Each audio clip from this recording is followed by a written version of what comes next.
So this is why I did not want to go over the Candace Owens shit, because it spent 2 hours just talking about the bit pieces that I wanted to get to. I seen it first on Media Man. Shout out to Media Man's platform, and I didn't even know about this until he posted it. But we had the whole one conservative versus 20 feminists, right?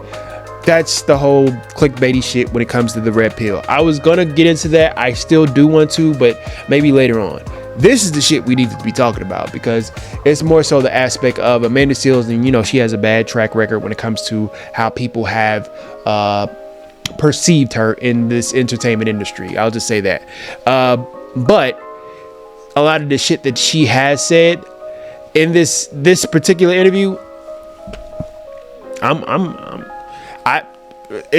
fuck with it. I fuck with it a lot, for real. So we can get into this. You see that this shit is 2 hours. I don't give a fuck if you just watch for 2 hours. I don't really care. I'm just gonna keep it a buck with you. Yes, I don't even care the fact that I am not even 10 minutes in on my own video, and I know that I could probably be blacklisted because I'm cursing in between the 10 minutes. I don't care. The thing is that I want to get my thoughts out on it is for my own fucking shit. And the people that want to fuck with it, you fuck with it. You feel me? Like, it's not just about art on my platform. It's not just about hot takes and shit like that. It's not just about black family, black life. It's also about these type of takes when it comes to conservatism, when it comes to black politics, when it comes to how do those mesh in this world, black life, how black people view other black people, not just black Americans, black descendants of chattel slavery Americans, but also black diaspora that come over here and speak on black life as if you would think that they know or are empathetic. And I think that it's not empathy being shown towards this. And we're gonna, at the very end, we're gonna talk about the aspect of how Amanda Seales shows up for black descendants of chattel slavery. She says that specifically black Americans, how they show up is being judged by people that are in her group of basically people that are from other countries, or the black diaspora that come here and literally judge the life of black Americans. And mind you, this is not just black diaspora. This is also black Americans that judge other black Americans, and then talk about some type of resiliency that we have to show up, or some type of we shouldn't have to, the aspect of we should have to earn, not be given it to us. The whole white daddy complex, white daddy, Uncle Sam, white government, shit like that. I need to watch this whole thing all the way through, but we're going to just chop through certain parts and pieces. And it does do this conversation a disservice. So I'm going to link the link in the bio so you can watch it yourself if you're into these type of topics. I'm not going to hold you. This shit get my juices flowing, man. It makes me think about, there's a couple of moments in this interview where I literally stop and think about how I think about race, or how I think about black, the word black, and how it shows up a lot, and it confuses us, because yes, you can be black, but you are not like black like us. You know what I mean? You don't show up like us. You don't talk like us. You don't move in the way that black people should move when it comes to aspects of quote unquote resiliency from these black conservatives, or when it talks about aspects of how you show up, when it talks about earning your way inside of America rather than being given.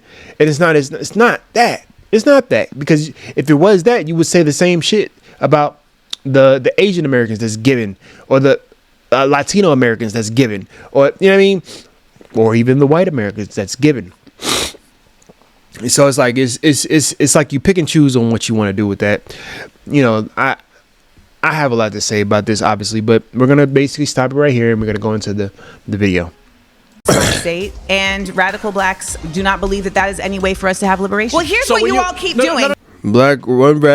So she calling herself a black radical. I fuck with this because I thought that they was going to do the whole opposite thing of black feminists. So because it was 20 feminists, right, versus Candace Owens, she was conservative, right? One conservative.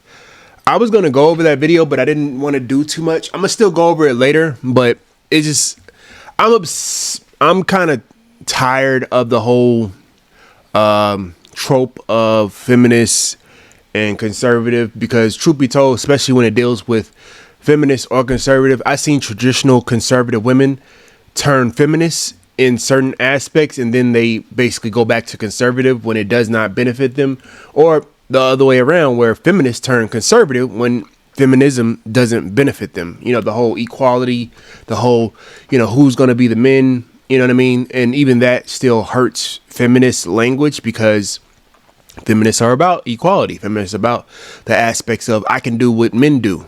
But then when you're in a family and you want to uphold the traditional gender roles, you know what I mean? I wanted to hear their points. And I think I heard a lot of deeper topics of political situations. So that's why I wanted to get into the Candace Owens shit, because there was a lot of videos where a lot of points where I was like, it was losing me. I'm not gonna hold you. It was losing me, because it was like, it was some men that were speaking on women's bodies and how they should show up for themselves because they're not smart enough. And then I think, speaking of not smart enough, that damn lady, fucking the queen maker, that lady was on there on the feminist side. I really wanted to get into that specific conversation, but because that's what basically let me know, okay, she's on there. I need to watch this shit because I need to know. But I think it was more so for the clout, because she don't even believe in that. That lady, the black lady, the queen maker, she don't even believe the feminist ideologies and the feminist statements, because she's even went online and talked about Brittany, her girlfriend, and she has been ousted of being sexually a predator. Listen, it's just, all I'm gonna say is I need to watch that Candace Owens shit. I'm not gonna hold you. I do need to watch that shit, because it's like kind of thinking like I need to watch it. We gonna watch it probably next time, but right now we're gonna get into the episode, and I'm gonna try to stay on this for about 20 minutes. That's it. But since it's 6:02, let's start. Excuse me. You keep interrupting me when I. All right, so black culture is toxic, and let's get on the fact that there's no fathers in the black home. Let's Stop. Who do we You're vote talking for? to a radical, not a Democrat. The radical mind state simply is living opposite to our colonizers, which is an imperialist, capitalist mind state, and radical blacks do not believe that is any way for us to have liberation. Well, here's what you all keep doing. You keep interrupting me when I'm talking, and you don't want to hear the.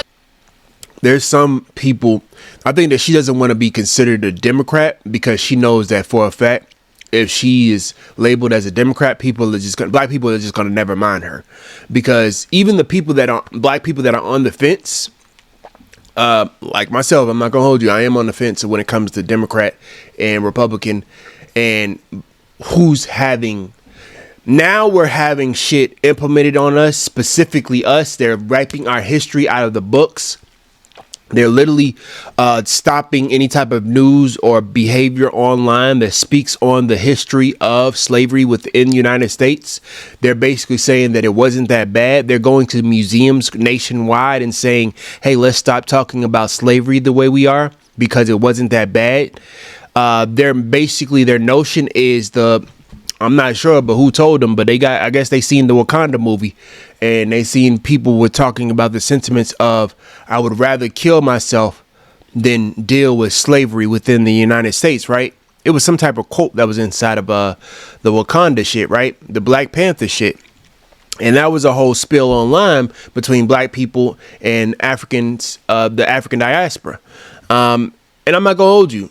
I'm more so understanding of the aspect of, some people just was like, I'm not going to be out here, living a lie and kowtowing to the man.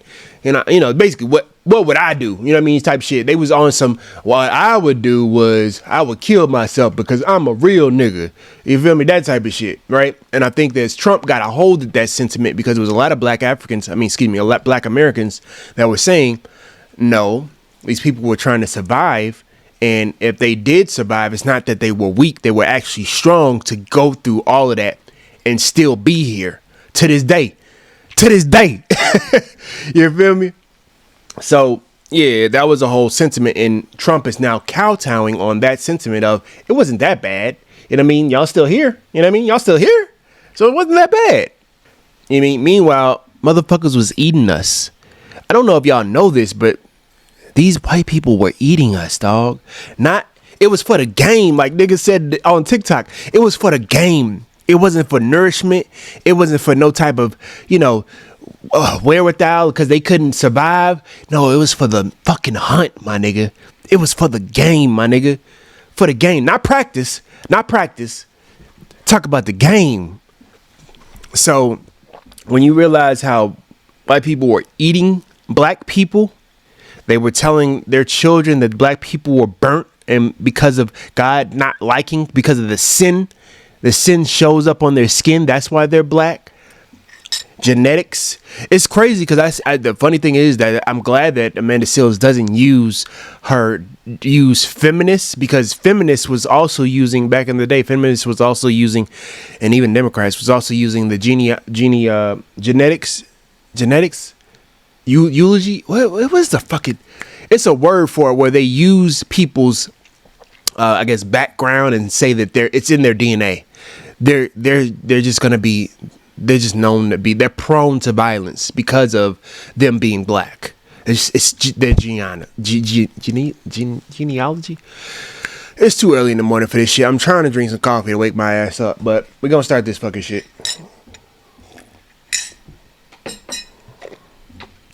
But point that I'm going to make, and yet you want me to respect your point, and that's not how a debate works. If I show you respect, give me the respect back. Ooh, I knew I was going to be surrounded by ignorance, but damn, let's go.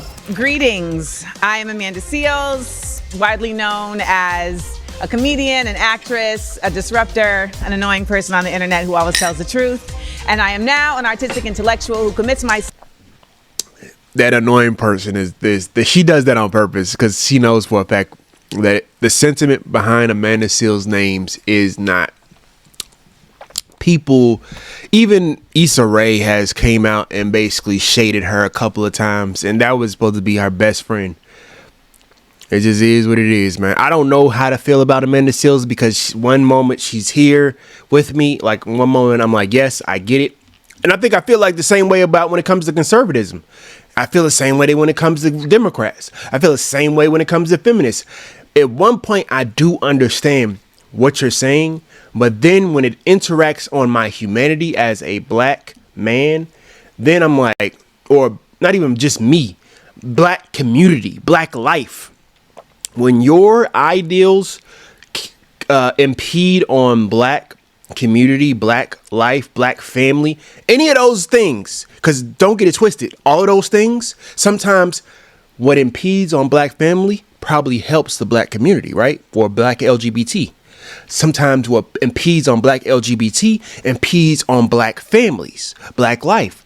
Sometimes what impedes on black men helps black women.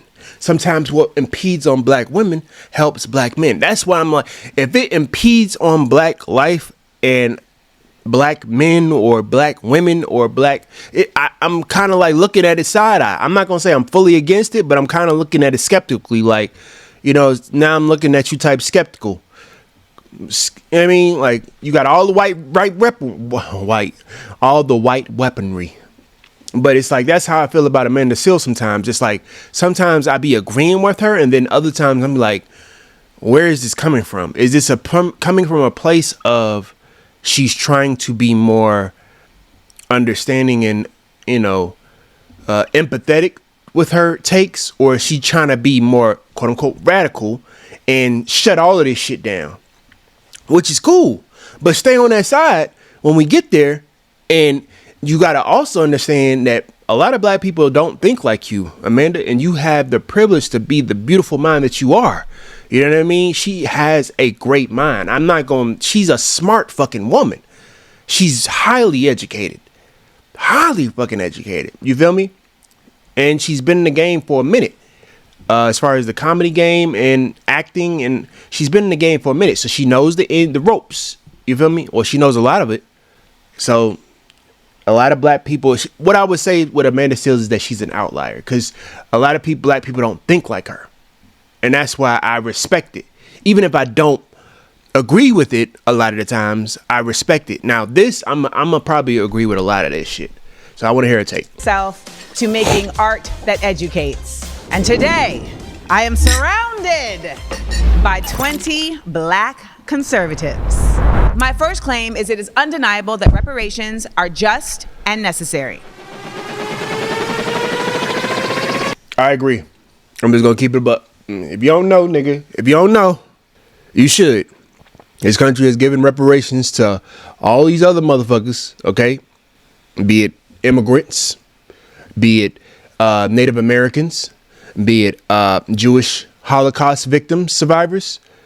Shit, they even gave an apology to the Japanese internment camp. And they already paid them niggas.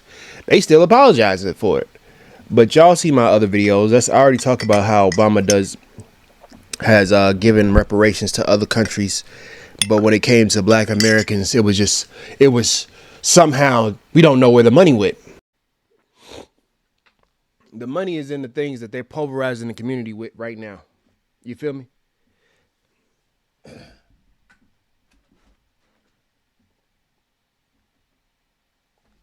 don't know why my shit just died on me. But it is what it is. We here back. Let's go.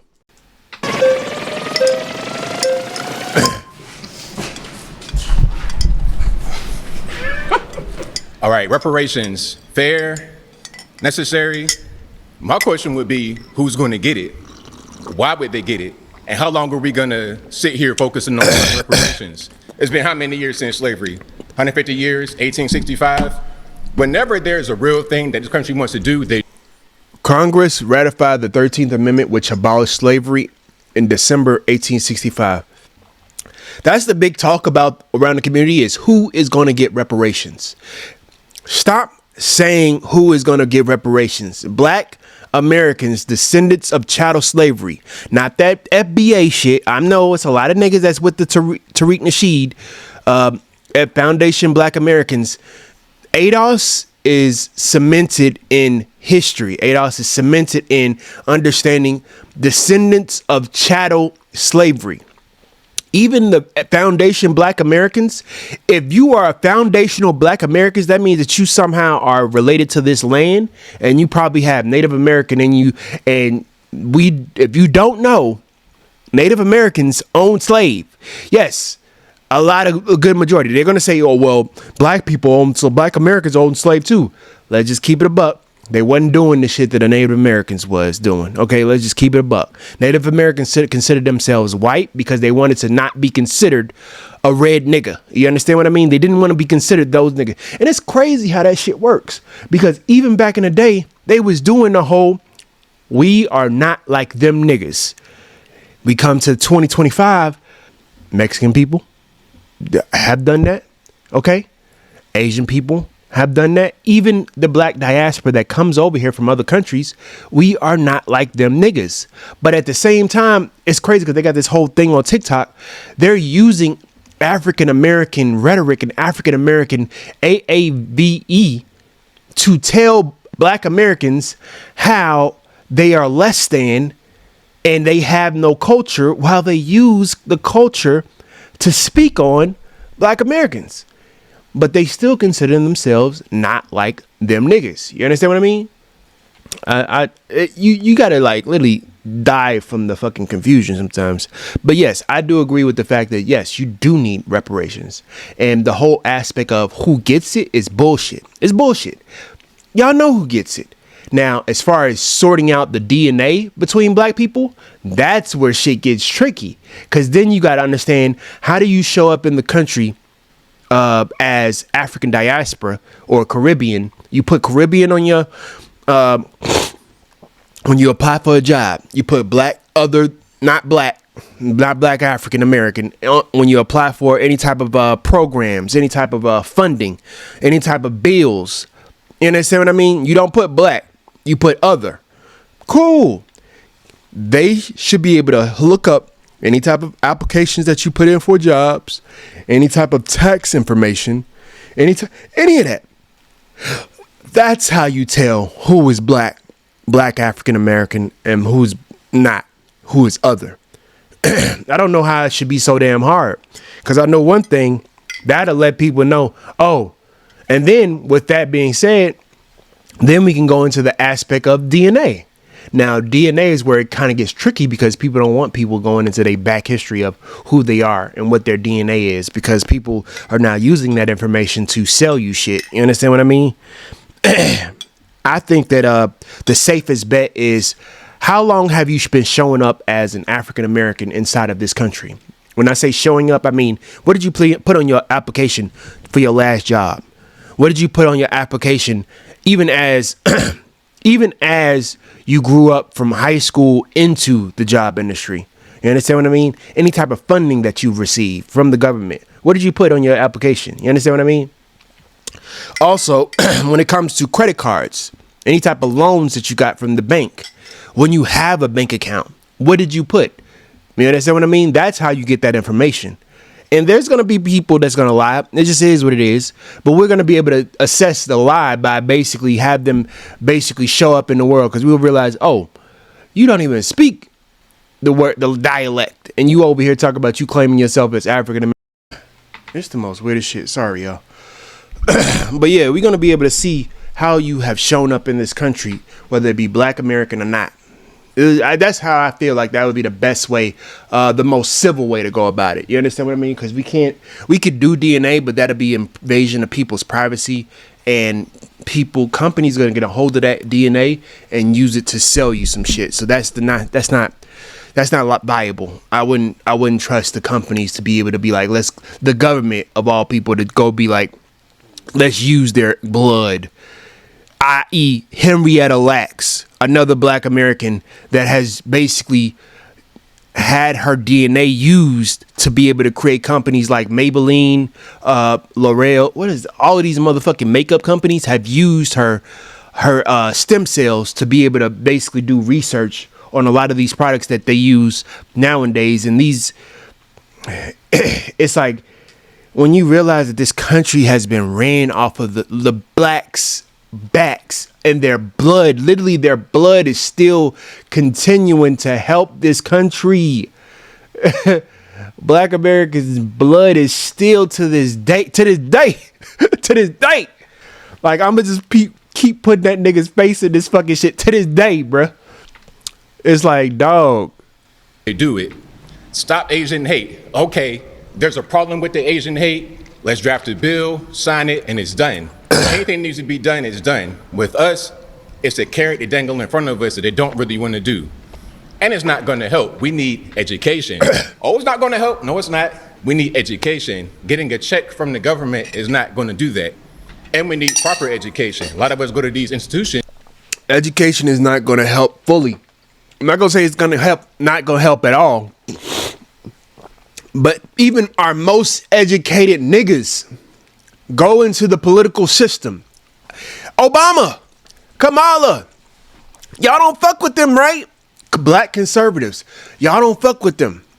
So they are the most educated of us, and they are still kowtowing to the bullshit. So it's like, when I say that I'm on the fence when it comes to Democrats, I'm not saying that I'm totally black conservative either. Don't get it fucking twisted. Like I said before, there's bits and pieces where I understand. There's bits and pieces where I'm like, nah, no, no.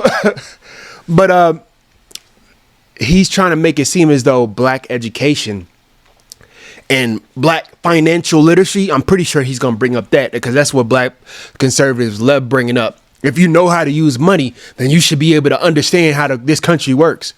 Even if you know how to use money, what happens when they take the money away from you? You got to listen to the government. What you gonna do? You gonna be a radical? you gonna be a black radical? Because even if they take the money from you, what you gonna do? What you gonna do then? You're gonna go about the law and spend 5 to 10 years, probably a decade, 2 decades, trying to get that money back? Even if you have the education, it's not enough. You have to be well-rounded in all of those spheres.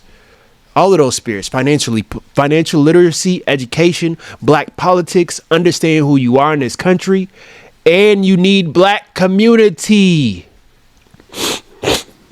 That's another thing that people, because Amanda Seales can't do this shit alone. She can't do this shit alone. She needs black community to be able to back her up, to help her, like as Yvette Carnell says, to help the wind behind her back to push her forward. And not just that, but we need to be going with her. We need to be showing up for her. I say Amanda Seales, but like I said before, this is more so conversation purposes. It's not to like literally change bills. I wouldn't say be like all for everything. I just say just listen to what Amanda Seales say. You know what I mean? And what she do. You know what I mean? Because what we need to be doing is putting the wind behind people like Yvette Carnell, Tone Talks, and the ADOS, American Descendants of Chattel Slavery. That's the movement that should be talking to these black conservatives. That's who should be talking to them. You know what I mean? Amanda Seales is, I'm not saying that she's not smart enough to have these conversations. It's just that if we're going to talk about it, let's talk about ways that we can implement change. Because listen, if Yvette Carnell was up here, that's why she can't be up here. She probably wouldn't even allow them to finish what they saying. Because it's like they bullshit. Where we're not really prepared, we're not really focused, and we don't get things that'll help us in the real world. So if you want to help black people, a check from the government, from our tax dollars is going to get raised. Because let's be clear, everybody in here is black. We all American. We all got to pay taxes. It'll go to that. So I don't really see how this is going to help us at all. Okay.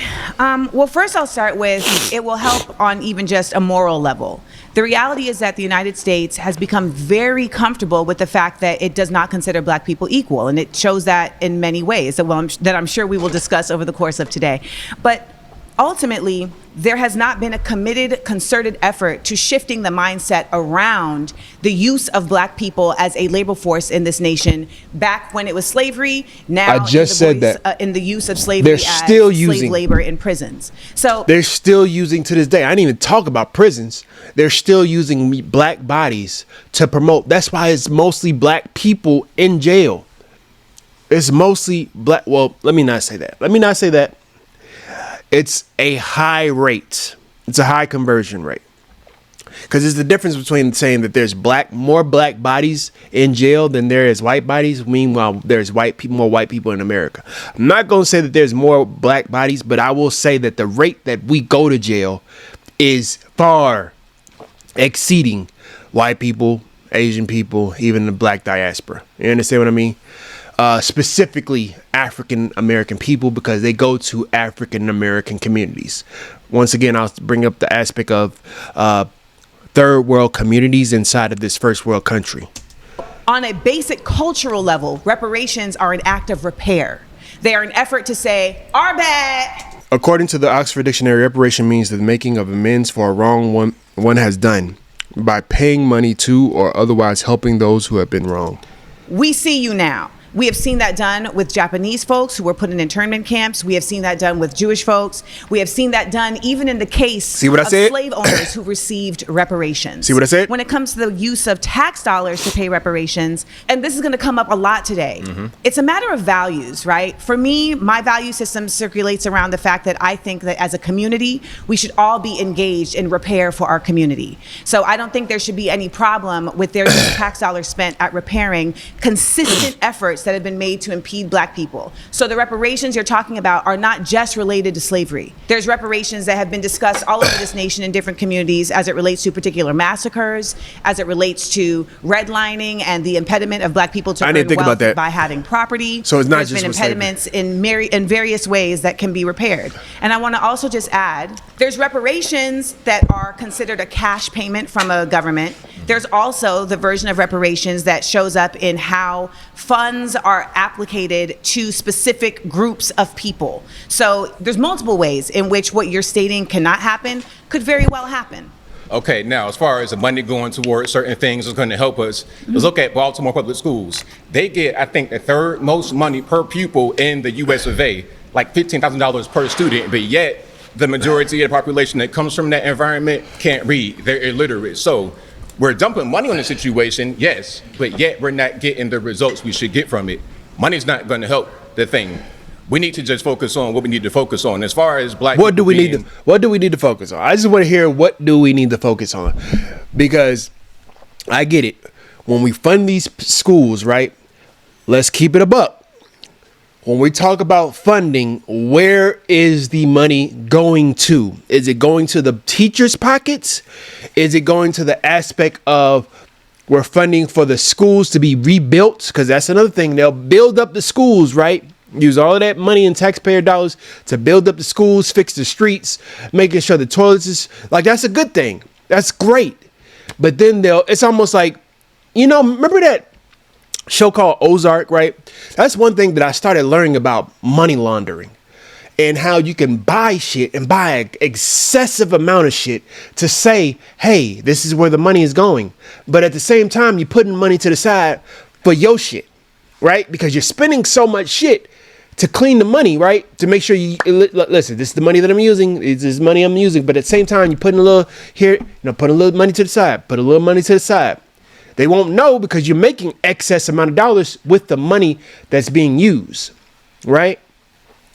That's what I believe, that when they fund these, quote unquote, when they fund these schools, they're putting money to the side, They're not even probably doing that. I've seen, like, case in point, the Black Lives Matter lady, the Black Lives activist, Black Lives Matter activist. She basically used $2 to $3 million, probably $10 million to buy houses. Now, mind you, she was using that money for good events, right? For the chapters. But then there was chapters that were saying that they were no longer getting paid, and they were doing this shit out of the kindness of their hearts. I think that it's the same thing when it comes to the government. Government is the ones that taught us how to do this shit, how to move money around, loopholes and shit. So yes, they can be, quote unquote, giving money to these schools, but these schools can be mishandling the money on some Black Lives Matter shit. Because yes, they could be buying books for the schools, but what type of books are they buying? Are they buying the Trump books with the reverted history? Are they buying those books? Or not even just that, are they implementing more aspects of making sure that making sure that the teachers can teach the students in a well-formulated way?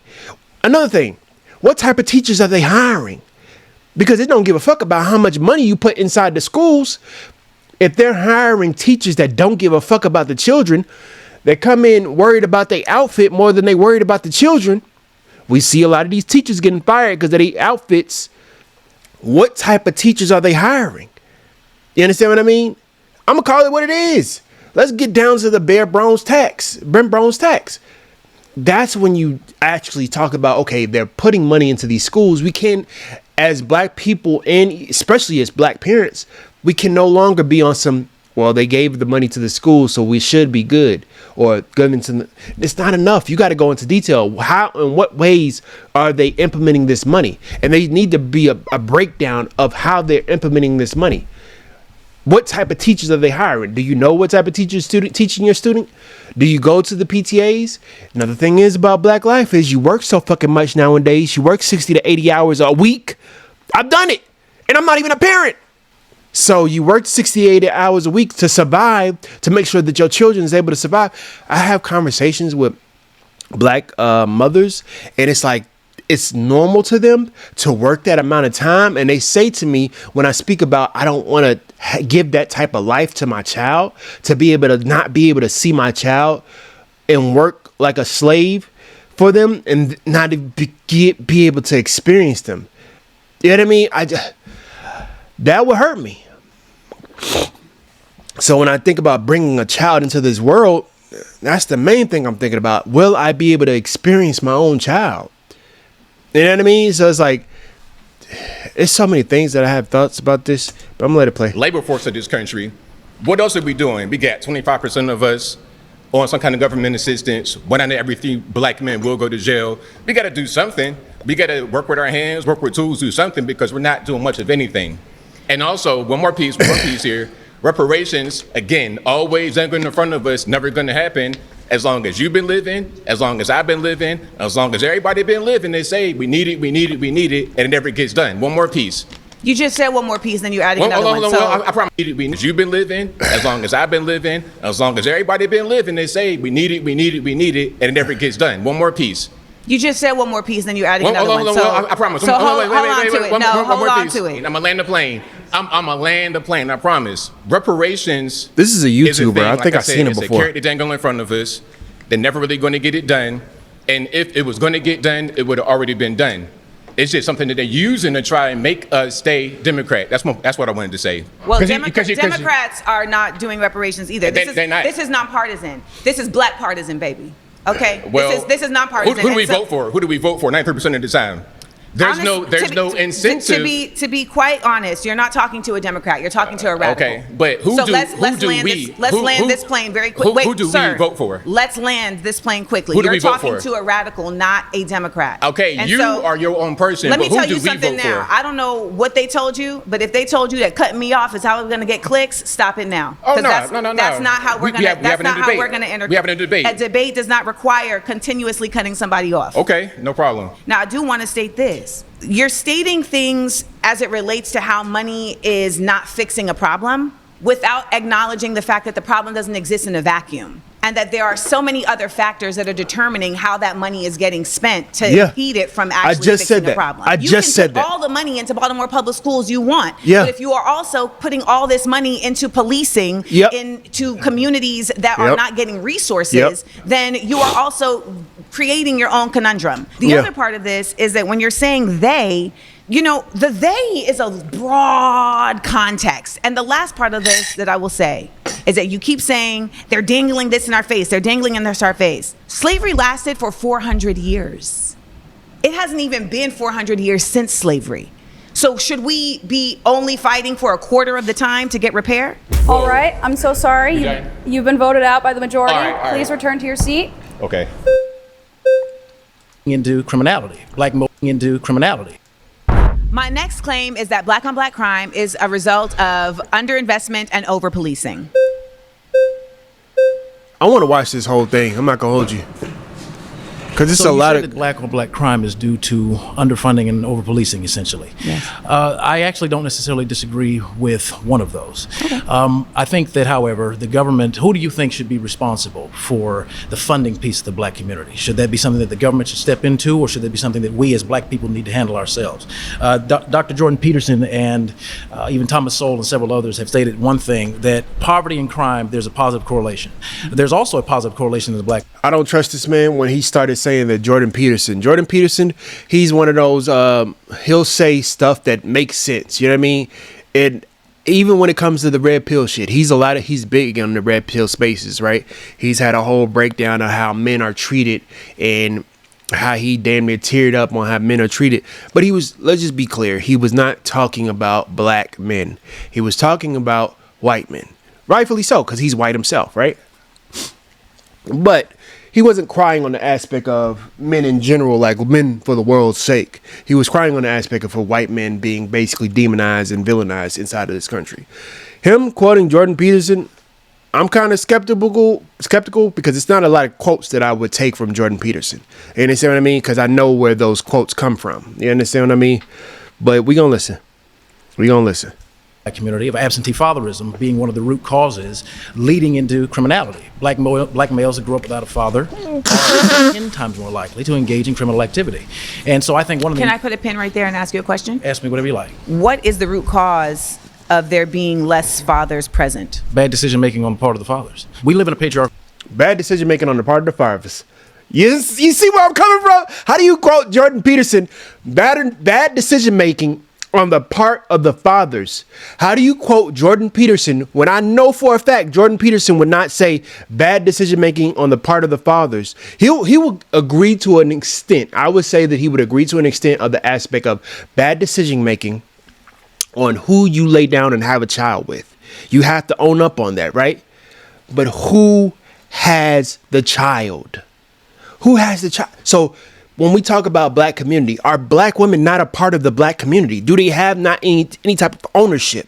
This is one of the reasons why I appreciate her not calling herself a black feminist or a black Democrat, because when we talk about these conversations about black family, we speak on black women as if they're children, and they're not. They're basically full-grown adult individuals. You understand what I mean? Smart, able to make full adult decisions. But when we treat them as children, when we treat them as if they're not a part of the conversation, then we go into the aspects of what he's about to go into, which I see Media Man cover, where he blames black fathers rather than blaming the aspect of black women have a part to play and black men have a part to play. Because it takes two. We always talk about that. It takes two to create a child. So bad decision making on not only on the father's aspect, but also on the mother's aspect. Why would you still have a child with a man that clearly does not want to be with you? Doesn't show up, isn't consistent. You understand what I mean? So again, yes, black men should do better when they stick their dick in between women and they don't know who the fuck the mother is going to be. Busting in raw. Y'all got to stop that shit. But it also comes back to, is it not a woman's choice? Is she not, you understand what I mean? Does she not have the, say so to be able to say, no, I don't want this child, or yes, I do want this child? There's women going around saying the aspect of because there's a pill for men going around. We don't know how safe it is, but there's a pill for men to where they can stop their semen from producing any type of, what do you call it? Sperm for 6 weeks. I'm going to say 6 to 8 weeks. But we don't know how safe it is because it just came out. But it's coming. System. Like it or not, men have dominated the socioeconomic, economic, and political power of this country and the world since our existence. So our bad decision making, especially when we focus on the black community, is the root cause of fatherlessness. What type of decisions? Not marrying the women we decide to lay down and have children with.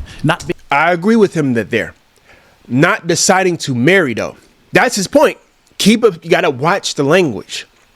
He wants us, by his logic, he wants us to not have sex with these women, but to marry these women before we have sex with them.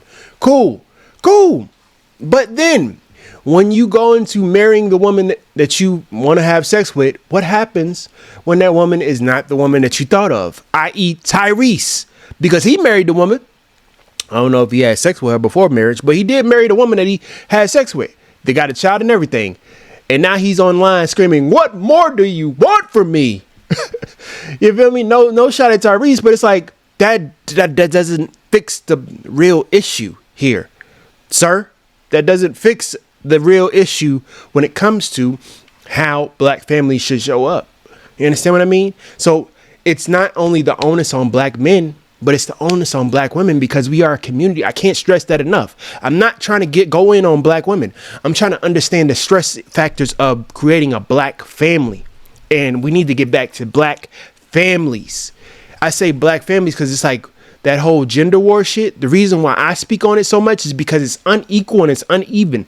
Even when it comes to men showing up as quote unquote feminists, they're feminists in the wrong direction. Because you could be a black feminist as a man. It is what it is. But what are your talking points? Because saying that we need to marry these women that we have sex with, no, you need to be the real thing you should have said is discernment in the women that you have sex with. The women that you have sex with, you need to have better discernment. You got to understand, is she about that life? And if she's about that life, don't blame nobody but yourself. You understand what I mean? Like, I pray to God, it's been some situations I've done. You understand what I mean? And I'll be like, bruh, I pray to God that you don't try to pull. I remember one time I had the condom on, dog, and she tried to pull a "I'm pregnant" type shit. I had the condom on and she still pull. I had to stop fucking with her for real. Cause it's like, what the fuck type of shit you on my birthday? I was like, wow, bro, ain't no way. You know what I mean? Ain't no fucking way. But, once again, discernment on the women that you have those type of experiences with. Cause I'm not gonna hold you. That shit was traumatic. I'm not gonna hold you. I was like, ain't no way, bro. But that's where you should talk about discernment, not the discernment in the aspect of if you lay down with her, you need to marry her. If you want to go back to those days, then men that want to do that, where they basically, before you lay down with a woman, you have to marry her. Cool. We can go back to those days, but please don't be on no Tyrese shit where you go out on a date with her. The first date you talk about, I'm going to marry you. Because what I believe, if you're going to go back to those days, then you need to go about, we need to take the whole getting to know somebody from 6 months to a year. And in between the 6 to 8 months or 8 to 12 months, start living with them. And all of that is just with one person. If we're going to go back to those days, I have nothing wrong with, being on that type of time, but I don't think that a lot of people are going to agree with that type of time. let's literally get back to getting to know somebody during the dating experience, only dating them, not dating multiple people. Let's talk about the whole shebang bang. Only dating them. This is just how I feel like it could be better when it comes to our experiences with each other, when it comes to black dynamics, black relationship dynamics. Getting to know them, right? Dating them for at least a year. At least a year. If you're talking about marriage, if you talk about anything other than marriage, then I'm not saying that you should be dating for a year. But just getting to know them, their experiences, their ups, their downs, how do they communicate with their family? You cannot see that within a 3-week span. You cannot see that within a 2 to 3 month span. Sometimes, especially us that have our own places, we have to live together. Because there's certain things that she's going to do that you're not going to like. There's certain things that he's going to do that you're not going to like. Are you willing to lay down with that? And then, mind you, within that year span, will you be having sex? That's the hard part we gonna really talk about. Will you be having sex within that 1 year span of getting to know them? You understand what I mean? And that's why I won't even put this all on men when it comes to keeping a dick in their pants. But let's be clear. Women ain't trying to just spend a year just trying to get to know you for a whole year. Trying to get to, you know what I mean? They not trying to do that. That's the old days, and they not the women that's trying to do that. The men that's trying to do that, y'all are outliers. Nowadays, there are women that's on some, I need some goddamn dick. You feel me? Like, you can't be up in my face. Even if you giving her money, you giving her time, you giving her emotional availability. You know what I mean? You trying to talk to her. She trying to look for the nigga that's trying to pipe. You feel me? It just is what it is. There are some women that's abstinent. There are some men that's abstinent. Again, y'all know that y'all are outliers because y'all can hop on a dating market and y'all say that shit is a cesspool and it's trash. It is. But it's trash because of how many men and women that believe in having sex before marriage. And also not getting to know the person. My nigga, you could do it too. That's my alarm. Let me start this shit. My bad, y'all. I'm talking and shit. Being careful with the seeds that we plant in women. No woman can get pregnant without a man planting his seed inside of her. So therefore, it's marriage. Well, that's a part of it. See what I said? That's marriage is a part of it. Okay. But the true piece that I'm looking at is connectedness between familial units. The black community was at its economically strongest while being at its poorest during the segregation era. Prior to 1968, Dr. Martin Luther King in his last speech said that we have an annual income of more. I don't think that it'll ever go back to the connectedness, dog. And I think that he knows that shit. I think that's an uphill battle of being back connected. We don't even connect with some of these niggas. Us as niggas, we don't even connect with some of these niggas, dog. Because it's like the black conservatism. It's almost like black academia. It's almost like the black elitist type of thought. My thoughts ain't your thoughts type shit. More than $30 billion a year, which is more than all of the exports of Canada and more than all of the exports of the United States and more than the national budget of Canada. That was when we were economically at our poorest. Yet 85% of our black children were growing up with a father in the home. There was less black on black crime. There was less disenfranchisement. Why was there less black on black crime? Because we needed to live together. We had to stick by each other. We had to stick by each other. What was there also less of? I'm not sure where you're leading. That's a leading question. White people. You don't like this? I don't like leading questions. No, I like direct stuff. So essentially, when we were living in our own communities, we were also policing our own communities. Yep. So we were not being used as statistics in the same way to determine how resources were provided to our own communities. When we were going to the government saying, hey, we deserve because we are supposed to be separate but equal. We weren't saying, hey, we want to be with y'all. We were essentially saying, we want what you are stating we deserve. And that is what all of the efforts of the civil rights movement has been. It's literally just been to say, you said when we got out of the Civil War that we would be considered citizens.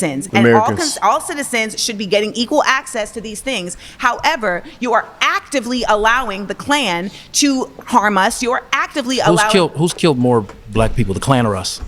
That's proximity violence. People don't talk about that. I've got a couple of videos that speak on this aspect, but the funny thing is that I've seen Asian Americans use this when that whole Stop Asian Hate Crimes and they were trying to blame black people. Meanwhile, these Asian people were in black communities. They were in black dilapidated communities.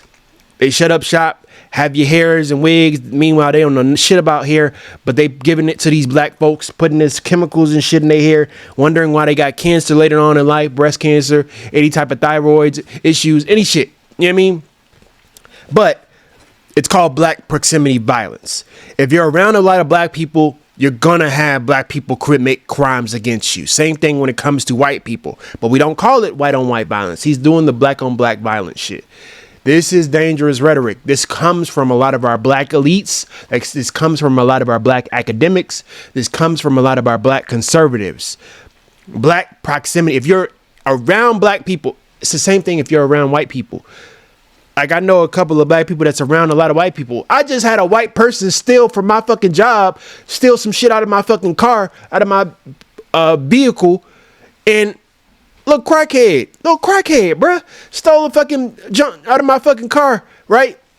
I had to file a whole police report. But if I didn't have a what you call them around it, somebody around, it was one of the businesses that I patronized, often they basically gave me a recording of the whole situation. But again, crackhead. It's a lot of gentrification that's happening around that community as well. But nobody wants to talk about that shit. So yes, it's black proximity violence. What is this? What is this? Is this what I think it is? I'm not saying what I think it is.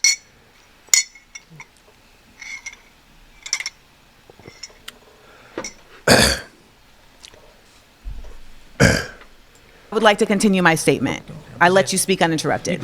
When we talk about this concept of who is harming us, we are really making a false claim when it comes to black on black crime, as if there isn't white on white crime. There's also this unnecessary effort to try and pathologize black on black crime in a way that you don't try to pathologize white on white crime. Yeah. There are white people killing each other every single day. Now, they may be on jet skis in the pictures after they shoot up their whole family, but nonetheless, there are white people killing each other every single day. Now, much of the reason why you may see more numbers in terms of black on black crime are for two reasons. One, the statistics be lying all the time. We have seen What this. numbers? Okay, when you we say have that, seen no, this no, in a real way. but I have a So in question. New No, when Jersey. you say no, So when in you New say that, Jersey. what numbers can be trusted? He's Because the interrupting previous her. speaker, you said I'm about to statistics all tell the you time. right now. Okay, so your sources can You be can't trusted. such number. No, I'm literally about to give you an example of numbers not being able to be trusted. Okay, talk to me. That's what I was doing.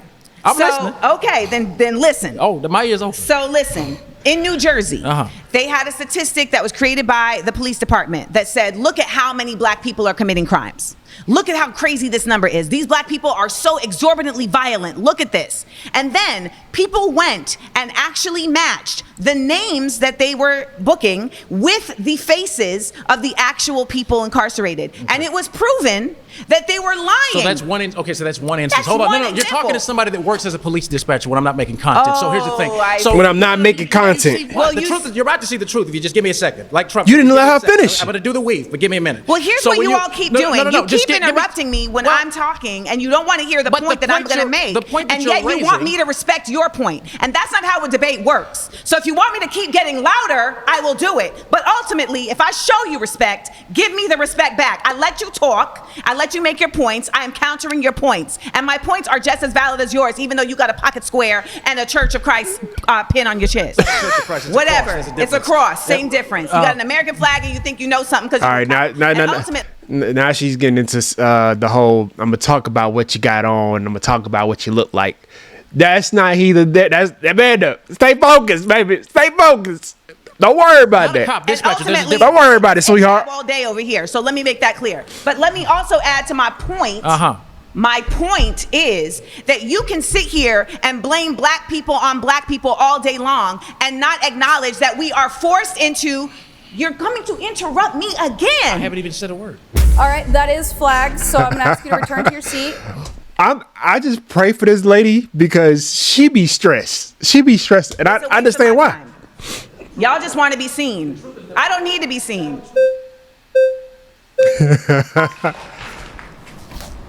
Hello. How are you? I'm Jasmine, the pretty lady. Say less outfit. Okay. Thank you. So this is my thing. I think the premise of your question was black on black crime. So I think I'm coming from a place, and I guess my issue is having had my biological father murdered by a black man, having had my cousin shot in the head by a black man. We can talk numbers and statistics and what the people are doing and what the white man is doing and all that. But at the end of the day, I see when my family lives on the south side of Chicago, and I think you and I both can attest to this, and I'm not saying that there are not other factors, but we know that we kill each other at a disproportionate rate than any other race. Now, why we She's do going that, into proximity and why violence 6 to again. 9,000 black men are going to be homicided or killed or whatever by the end of the year annually by other black men, whereas the likelihood of a black man being killed by a white police officer is less than 150 per year. We know that we kill Police each other have killed on an average so I'm not debating 238 black men per year since about 50 more than 150 per year. that there are not factors at play, but because I've lived the experience as a black woman losing my father to be murdered by a black man, walking down sorry the to street hear that, being, by the way. no worries, thank you, but walking down the street in inner cities and different things, knowing that it's more likely that my own brother will rob and break me than a white man or a white officer, we gotta be real. What's your proximity to white men in the south side of Chicago? Bang. Are there even white? Bang!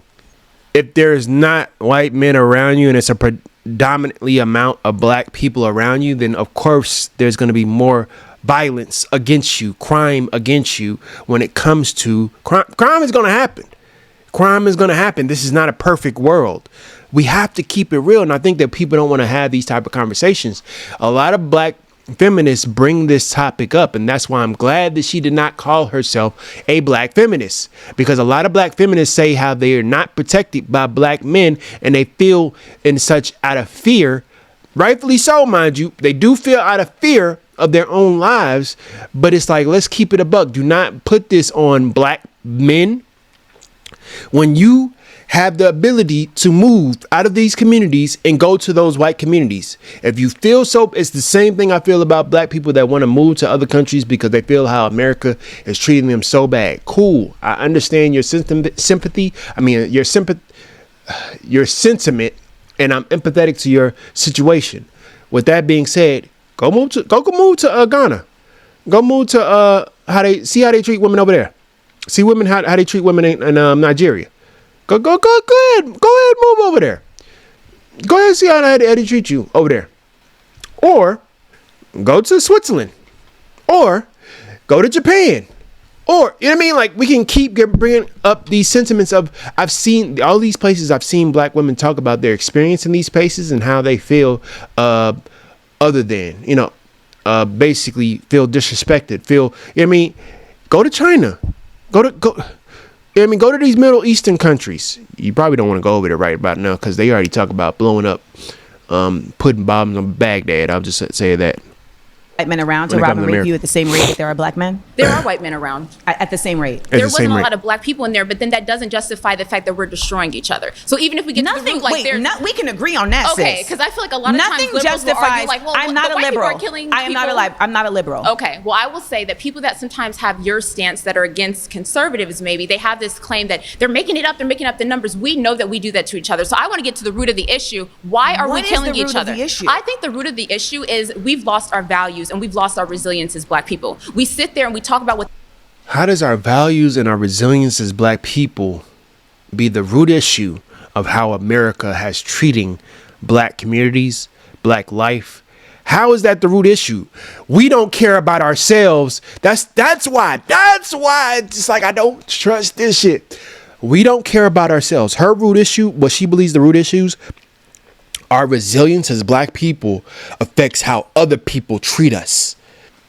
Not how we show up in these communities.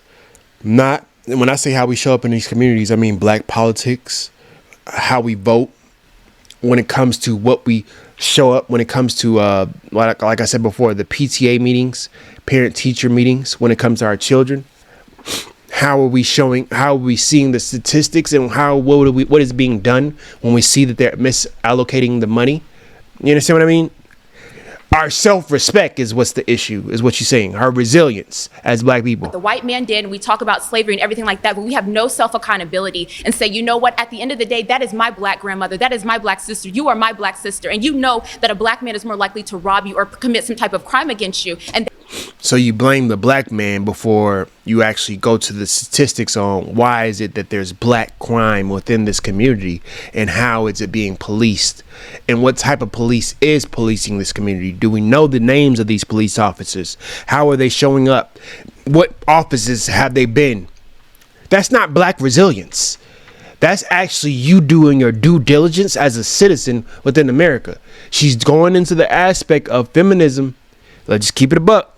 That's what we need to get down to the issue of. And like you were talking about earlier, like, hey, well, what's going on? You know, what do you think the answer is to one of the brothers that were speaking? I think it's the breakdown of the family. I think, like he said, because of our poor choices, and what happens is we look at domestic violence, for example. When domestic violence, women or men are even attacked, what is the first thing we say? It's like, you know what? It's not your what? It's not your fault. So that's what we do. We hold on to this narrative that, well, it's not our fault, and the issues in our community, they're not our fault, and the white man needs to give us something. The old white lady down the street is looking at me, and I don't know why she got braids in her hair. And we focus on all these other stupid things that don't matter. We don't get to the root of the fact that we're killing each other at a higher rate than any other race. It is self-hatred amongst us. I believe that we can do that. That my cousin, my mom's cousin, coming from the church parking lot, and guess who stuck her up and robbed her at gunpoint? A black man. I need you to get to the point. Like, so my I can point respond.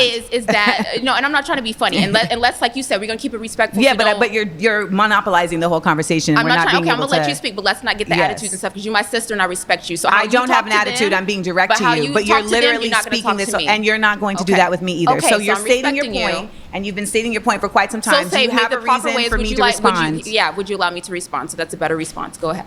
The response that I have for you is Okay. that everything you're saying does not exist in a vacuum. I actually agree with you in that, yes, there has been an incredible denigration of Black worth and Black pride in this nation. I think it's also very important to acknowledge what has contributed to that. And to state that it is only Black people that have contributed to that is a false flag. So we have to admit that. So in order to have this conversation around how we got here, you can't say, oh, well, we're caring about the white woman getting braids and that doesn't matter and this thing. All of that attaches.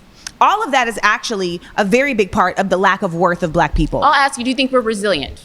What does resilience mean to you? Do you think we have to be perpetual victims, or do you think that Black people are resilient? I think that those are two different conversations. I think that the concept of Black people being victims is really trying to not provide accountability. To be in victim is to understand that somebody hurt you. If you are literally saying that nobody hurt you, then that's why this country moves in the aspect of we don't need to heal somebody that's not hurt. Do you understand what I'm talking about? So resilience, when you speak on resilience, she's speaking on the aspect of we need to be like, we're not hurt, we're not affected by these things. When it comes to white folks, we're only hurt by ourselves. So if it's yourself that's killing yourself, hurting yourself, harming yourself, and it's only you, right? You don't have any type of tie back to us. We free. We free of all any type of culpability. Then that means that we just can let y'all handle yourselves, and y'all on your own island, and y'all protect yourselves over there. Salute. That's why Trump is moving the way Trump is moving nowadays, dog.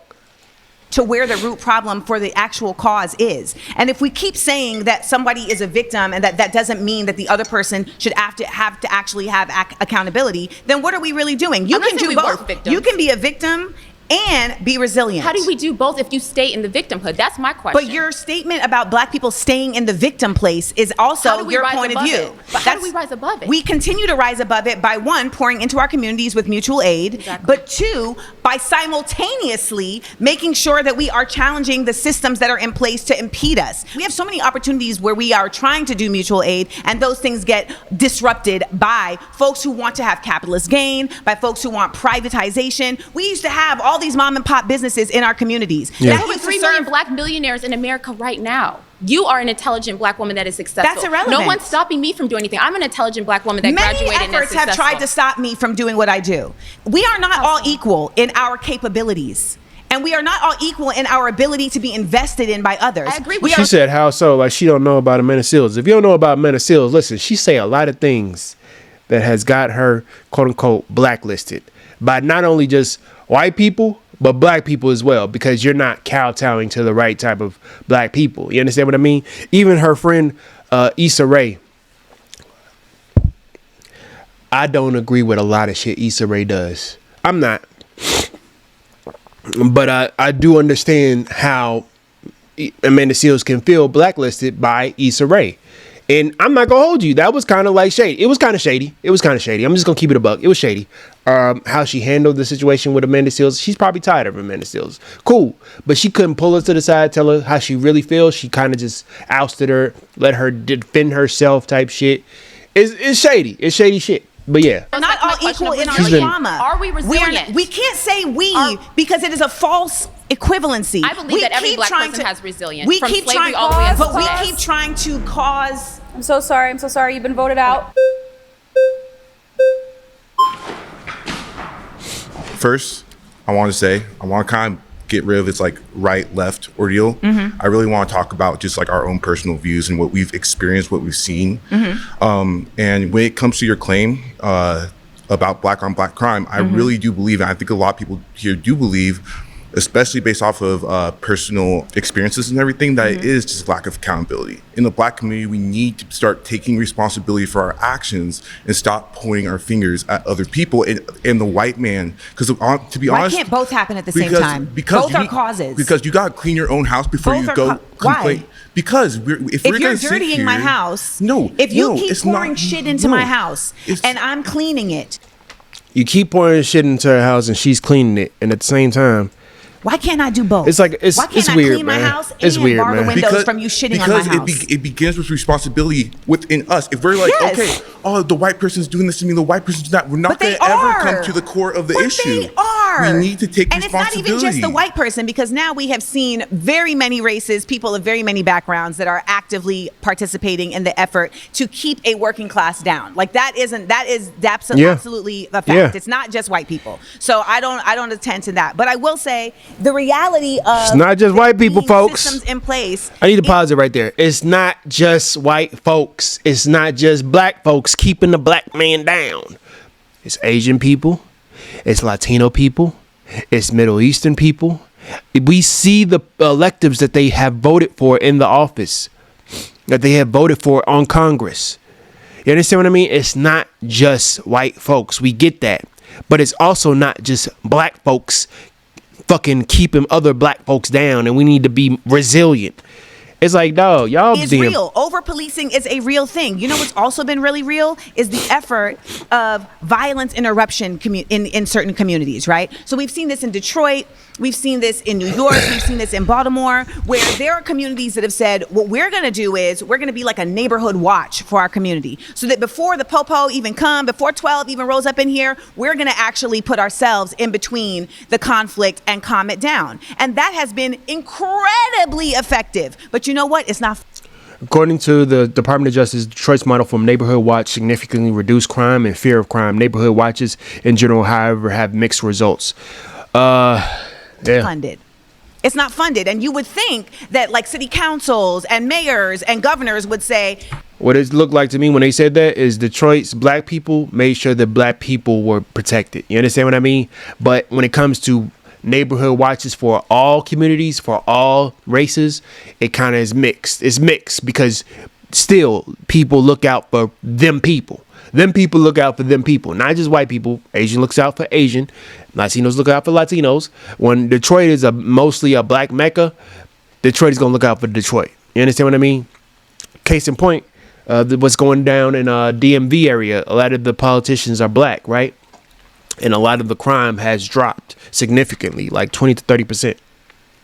shit, you know what? This is going to save us so much money, because why? Taxpayers keep having to pay for the fault of these police officers. And even though we say, well, only certain people, only a certain number of people have died, that doesn't dispel the fact that a large amount, more black people are imprisoned than any other group in this nation. And that is not by accident. Again, I started with accountability, and it just seemed like But I disagree with you. No, I mean, I it don't is. I don't disagree with you. Because here's the thing: look at our media. Look at rap. Look at what we're glorifying. right. We're glorifying violence. Who's we? Wait, who's we? Who owns a lot of these rap companies, music companies? Who owns it? Because if it's we, then that means that we should own it, right? I hate when they use rap music because it's like it to me. It basically I'm not sure if I'm using the right word, but it basically puts the onus on other, you know what I mean, on us, rather than who owns these communities, who owns these production companies, who owns the music labels, who owns it, and then what's being promoted when they own it. So yes, we can glorify it, we can bop our head to it, we can rock to it. Who's promoting it? Who's paying for the advertisers? Who's putting it on movies, music, TV shows? Who's putting it on clothes? Who's actually buying the tours and concerts for these people? Who's we? Who's The black community. Who controls the The black distribution? community. Who controls He thinks the black community controls the music industry. the distribution of these sources of media? And who takes it in? And who takes it in? Listen, if you're okay, so Who let me takes it let me in? put it in this context. If I have a company, right, and you guys are my employees, and I determine what you get to eat every day, that's also going to determine how you exist in this company, right? Like if you come to work and I say the only thing you can eat is processed foods and fried foods, and you're not going to get to have the best vegetables, etc. What's that going to affect? Your health. That's going to affect your ability to operate, etc.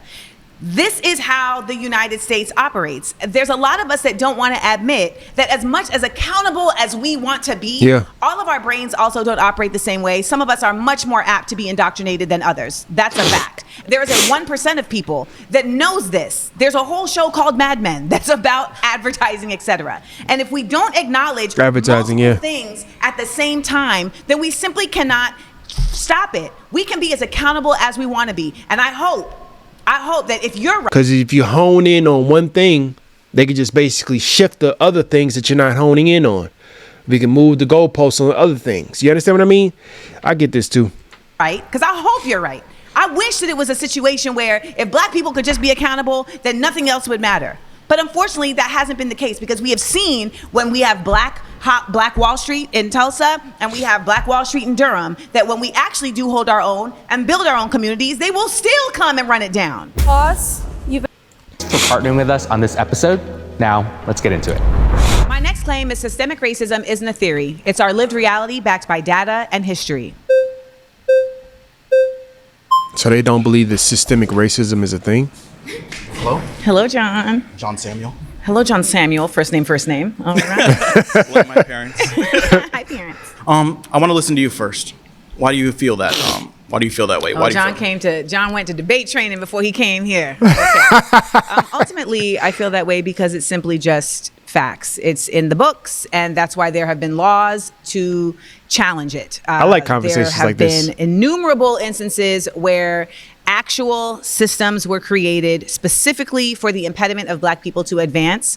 We have also seen innumerable instances where there were things created for black people to advance and they were taken back under the auspices of, we don't want them to advance. Ultimately, systemic racism exists in our institutions on a government level, in our institutions, whether it's prisons or schools, and it is undeniable because they are actively trying to reinstate it right now. Yeah, right now. Can you give me an example of one of those systems that you believe perpetuates that cycle of racism? Redlining? Okay. Yes. And how does that, can you elaborate? Like, how is that affecting the black community? Do you know what redlining is? I know a little bit. I'm not an expert. Redlining was a system that was created to determine property values, and that said black people can only live in certain neighborhoods and not in other neighborhoods. If you don't believe that shit is still implemented to this day, then you don't understand what gentrification is. Because not only is redlining a problem, but also the aspect of now you have white people that can't afford the standard of living going back to these communities that were considered quote unquote white back in the day. And some of these was always considered black, right? But they're going to the hood and then once again redlining people out. So a lot of those communities are being bought by like maybe 300,000 and put back on the market $6 million to $10 million homes, $3 million, $6 million, $10 million homes, but giving back to these families 300,000 for the base market of the house, right? And the redlining lowered the property values of those black neighborhoods by stating that they were more savage, that they were more dangerous, etc. Thus, they were not able Raising to own the mortgages. property that was on a level of par to their white counterparts. There were also many efforts at just simply not allowing black people to get loans for property, putting them in predatory scenarios where they were being essentially unable to own land. And that inability to own land, but still having to pay out a mortgage, if you will, or a rent, continue to put black people in a conundrum of not being able to excel at the same economic rate as their white counterparts. What I'm hearing from you, if I'm hearing correctly, is it feels like in the United States that for a while we've kind of established these systems at their foundation and they've continued on and they've continually just oppressed black people, and we haven't dismantled them, and we haven't done much so they continue to complete the cycle. Is that what I'm hearing correctly? Well, in many of these systems, they have been dismantled maybe in name, but because this country has never dismantled the culture. Basically, they gave it a different name. Like, case in point, the prison system. If predominantly black people go to jail at a higher rate than all races, and we now understand as a country that those bodies in prison are the new slaves because you work for less than a penny, I think, or something like that, then we know that a lot of those bodies, and then we also know that a lot of those bodies are being funded by the government. It's like, that's the new slavery. It's by a different name, though. There's a lot of systems that's set up in America that we don't have to call it slavery. We don't have to call it blatant racism. You know, understand what I mean? It's like slavery by another name. I think there's a book or a show about that. Of racism. They end up still living in practice. So we see that, for instance, in the way that the appraisal system works. Now, we saw there was an entire documentary on how appraisals have been also very racist, home appraisals, right? So your ability to sell your house for the value that it deserves. Right. There were a number of homes, particularly in Marin County, California, where black people had one appraisal when they had their blackness up. So they had their dashikis hanging, and they had their they had their Black Good Times poster. But then when they removed all of those items and put up white people and a dog in the house, and then had their white friends come and different type of price. They when they see that there's black people there, but when they see that there's possibility that white people were there, it's a different type of price. To this day, I can't stress this shit enough. To this day, as the owners of the home, the appraisal was significantly higher. And we have seen that in a number of instances. Now, of course, that is just Marin County, but there are a number of other scenarios where this has been relayed. And that's why there were certain efforts by the Democratic Party to state, okay, well, we're going to try and step in for this. I actually remember that case, and I watched it with the family, and I thought that was just really just terrible. But the problem I guess I have with systemic racism is, I guess for somebody like me, where my family comes from, the Deep South, you probably don't even know it, Aliceville, Alabama. Okay. That's where my grandparents are from. And my grandpa came, if you saw the house that he grew up in, I'm not trying to be funny, it looked like a slave house. It was just, they grew up in poverty.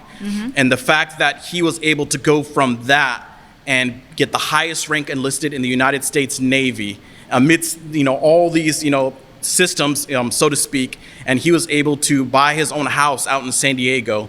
He was able to, pass on these things to his son, my dad, and his grandchildren. Now I'm able to get an education. I was able to get my undergrad, my master's, that, the great-great-grandson of enslaved peoples can now say that, educate. You and I'm hearing all of this, and I'm saying, you are an outlier. That's not how it usually goes down. Sometimes black people can't even get that. There's generations and generations upon black people that are not able to get these type of feats. You understand what I mean? Broken, downtrodden black people. So again, your case is beautiful to see, but it's not predominantly most black folks in America, specifically Black American ADOS. And can even run for Congress. I don't see how these systems are still in place as they were before. Because before, I would say you do have a little bit of a foothold. You do have some validity there. But I just think these days, when we call it systemic racism, really what we're calling it is those people who may still be in those institutions, those individual people who may actually be racist and hold some racist ideals, who are continuing to perpetuate this. I believe it's those people. So in all reality, the problem is not the systemic racism. The problem is us. The problem starts with us, with those people who are perpetuating these, racist ideals. And so I feel like just to attack these systems is just, it's nonsensical. Who's running the systems? Like which system? You're talking about Congress, government? Whether it's the prison industrial complex, we're seeing this now with with immigration and ICE. We're seeing this also with the effort at not making schools available for equal level of schooling available with the voucher systems that are now allowing tax dollars to allow people to go to segregated schools. Right. Who is controlling those systems? So for instance, in Tennessee, right? Yeah. So in Tennessee, you have a Senate and a House of Representatives that is largely controlled by white Republicans and that have actively said, we are not going to consider what the people want in our constituencies. We are going to simply just do what we want to do, to the point where they have removed. So it's only in those states that have largely white legislators or largely white people are controlling these systems. I'm not trying to put All right, words in your guys, mouth. I'm so sorry. You have been voted out. Please return to your seat. Thank you.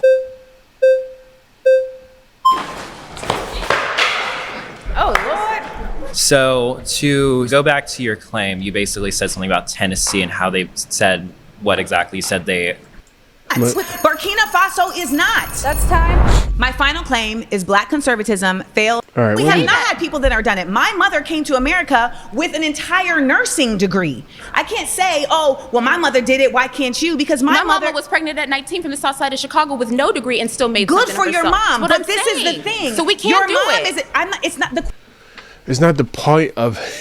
I wanted to watch that part. I really wanted to watch this part where she basically talks about her upbringing as child of an immigrants. Question isn't whether or not some people can do it. The question and the reality is that it is not available to everyone in an equal way. And that's unfortunate, man, but you know we live in a It's broken not a matter- society. I went to Nigeria and they're having the same problems, and But there's a that's bunch what of we're black talking people that are about. running It's a broken Nigeria. society. But it's the same thing in But Nigeria. and there are Nigeria black is a people in broken power- society, with black whereas people in Burkina power. Faso is not. Burkina Faso is not. I wanted to talk about that. Or 100%, I guess, according to the law or whatever, a person. And I feel like at the end of the day, if you wanted to walk out here right now and decide, you know what, I want to change my career, I want to do that, you can. And that's why so many people, and Nigerians come here, and Indians come here, and so many people who are not white, who are supposed to be discriminated against because they're not white, they come here and they become doctors and lawyers. Why? Because to your point, there's community. There's a sense of pride. Listen. she don't know, because I know a lot of African diaspora can attest to this. That's why they are over here. That's why they even understand English. Okay, to get their ass over here. It's good to have black pride. It's good to have not even black pride, but your country's pride, because it's like black pride is some American shit. But it's good to have that pride. But let's be clear, it's a lot of corruption that's going on in those countries as well. You understand what I mean? And they got out of that shit to get over here to make sure that they can understand, okay, how can I get this money over here, transfer that shit back if I can, or try to build some type of life of our own here. You understand what I mean? So it's like, she's being disingenuous in her talking points too. About, you know what, I got to go honor my parents back in Nigeria. I'm part Nigerian. I have to go honor my parents. I have to go honor my elders. They're not twerking and shaking booty. They're getting They are literally twerking and shaking and booty. Well, in Nigeria. I know I do it. They literally be celebrating like If they that. are We twerking, but literally they learned it doctors from Africa. They're doctors twerking and We shaking literally booty. So have maybe it they from can shake Africa. because they got But the money to I back think it up. that's But do you an see what unfair you're saying? But do generalization. you see what I'm saying though? We have to be honest, Amanda. When Well, Indians come here, as a fellow daughter of an immigrant, Okay. right? So my mother's from Grenada. My mother did come here and was able to work and was able to get green cards Props for to folks. her. So shout out to my mom. There's a very big difference in growing up somewhere and coming from a place where you are the majority and where your people are running the show than being somewhere where your people have been subjugated the entire time your people have been but your here. mama came here and she wasn't the majority. So how No. did she succeed? She succeeded because she came here with the fortitude of coming from a place. Her resilience, right? No, but And she had her village. let me say what I'm saying. Okay, I'll let you unpack. If we don't acknowledge divide and conquer in the United States, we are having a pointless conversation. I agree. We have to acknowledge that there is a concerted effort at divide and conquer in the United States. We're literally watching it happen right now with an effort to divide and conquer and have black people fighting immigrants and have black people saying that immigrants don't matter. And So we're- fighting white people. White people is not the point. The concept of white people is about people who are upholding a supremacy of whiteness versus people who understand that there should be an egalitarianism. There should I be an believe that equality. we are becoming the new white supremacists. We 'cause are. We've been We putting them on are. a pedestal. We are. We feel like we can't We do are. anything. No, it's not that we're ain't putting been them. nothing, It's not won't that be we're putting nothing. them on a pedestal. It's that we are joining them and instead weaponizing our blackness against our people. When How we are we do what joining you're them? saying, we are saying, I am better because I figured it out, and so you're the problem because you didn't figure But it Amanda, out. what about if I believe that the American dream is, I have a right to that as well? Is that me joining white people, or is that me saying, you know what, I What's want the a life for American my dream? The American dream for me, because it may look different from other people. Some people it's a boss chick. For me, I want my kids to grow up in a wonderful neighborhood. I want them to go to college. I want to have a 401k. I want to do this. I want to do that. Benefits and all So that. I feel like a lot of times in the Black community, we associate anything that's right or that's just or that's striving forward with whiteness. So when you say that we're no, working it's not with that it's them, whiteness, it's capitalism.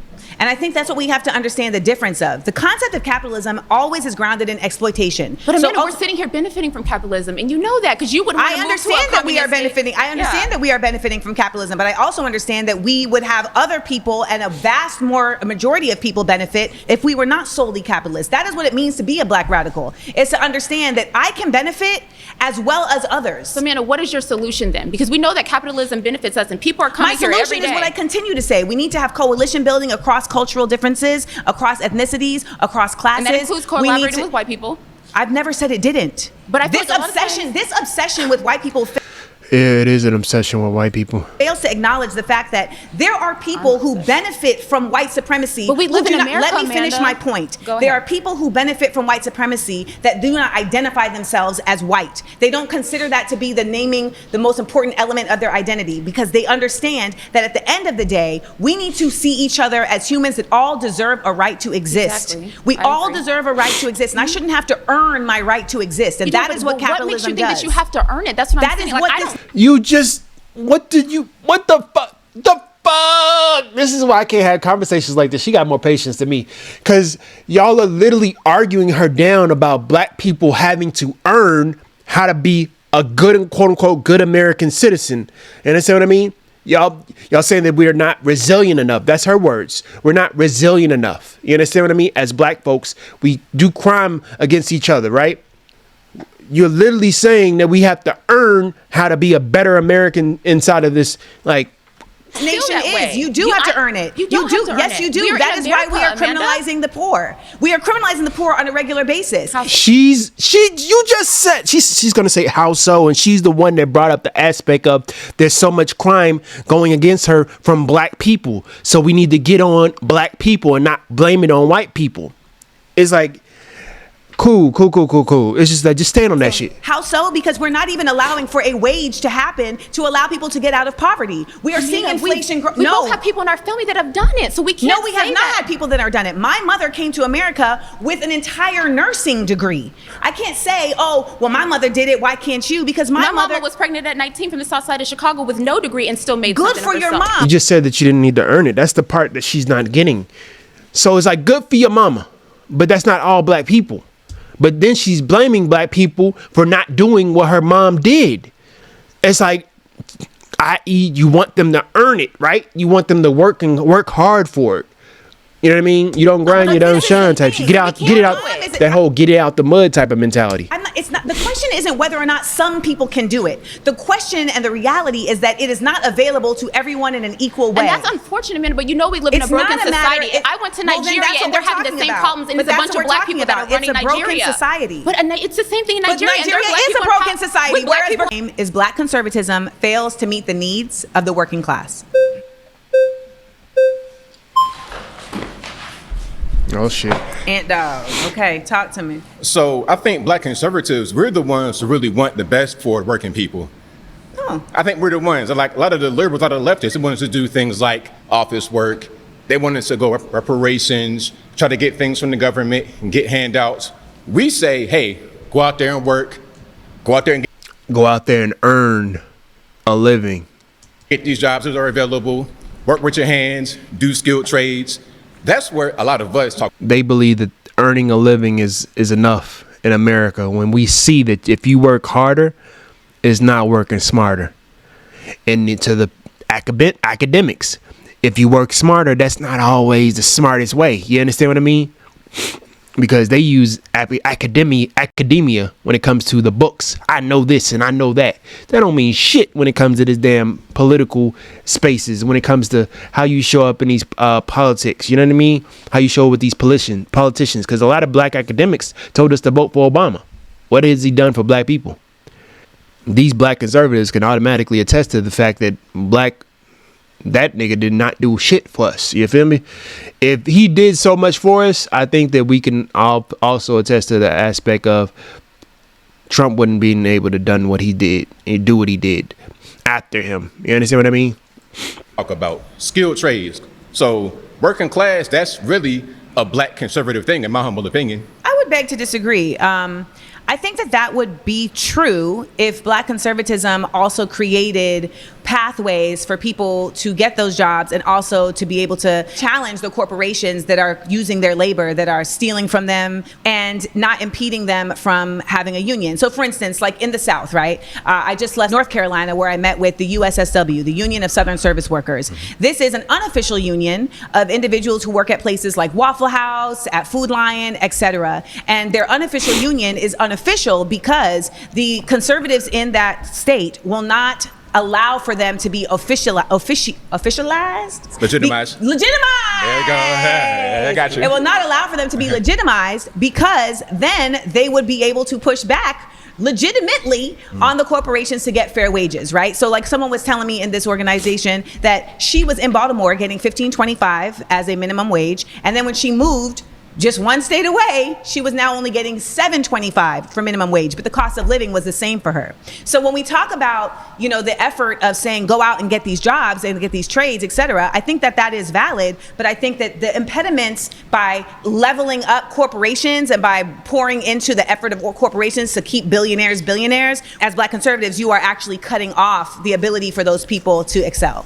Okay, I understand your point, but a lot of us are more about being self-sufficient. So the South, a friend of mine down there, King Randall, has a school for boys. He's 22 years old. He has a bunch of kids living I've heard with of him. He's teaching I've heard of him. Physical skills they can do. Okay, yeah. being a mechanic, working on your car, working on your house, building things with your hands. So you don't got to worry about corporations. You could be your own man. You could be your own woman. And also, didn't you also say earlier that you're against unions? But are you for them now? I never said that. Oh, so you're for unions? Absolutely. So when the unions keep black folks out, you're for that as well? Because that's traditionally what they've done, keep black folks out, correct? Obviously, I am not for that. The reality is that I didn't know that. I didn't know that part. Definitely in the beginning kept black folks out. And the reason why they were keeping black folks out is because after the Civil War, when there was Reconstruction, you had all these black people that had been used with free labor and they had skills, right? Whether they were a blacksmith or a carpenter or whatever.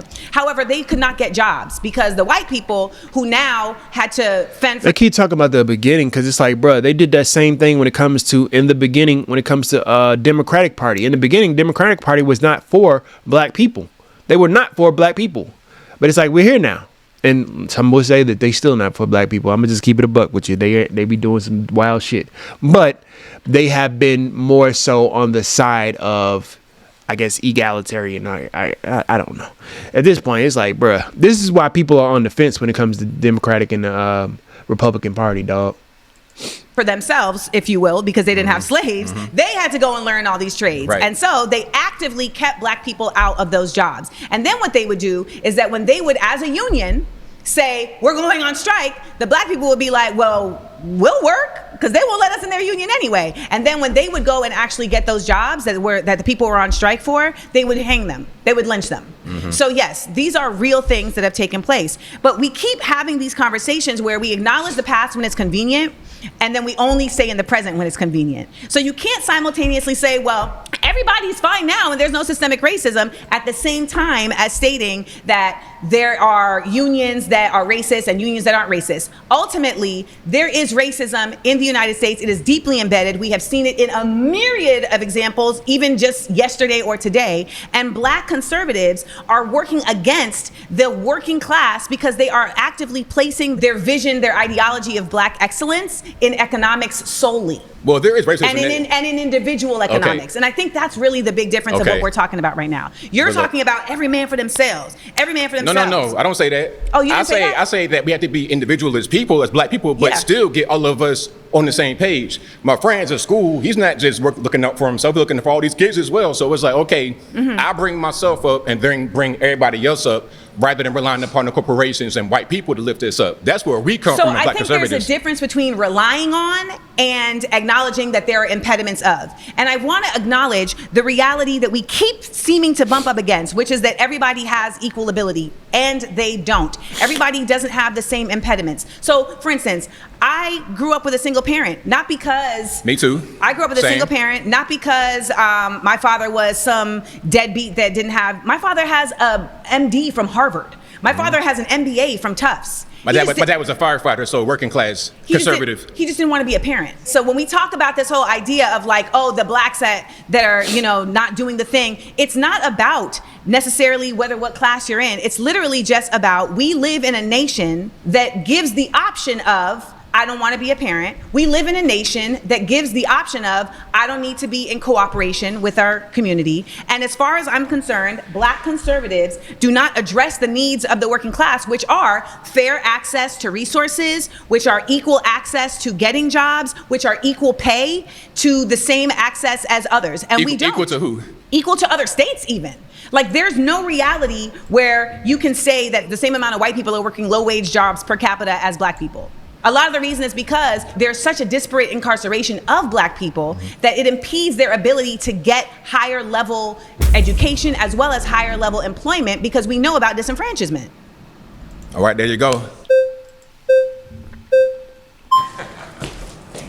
At a vast, crazy rate, Black of systemic racism. To them. Because I can bet you, most of my friends, my Black... That's time. You've been voted out. Thank you. Please return At to any your seat. point. Thank you.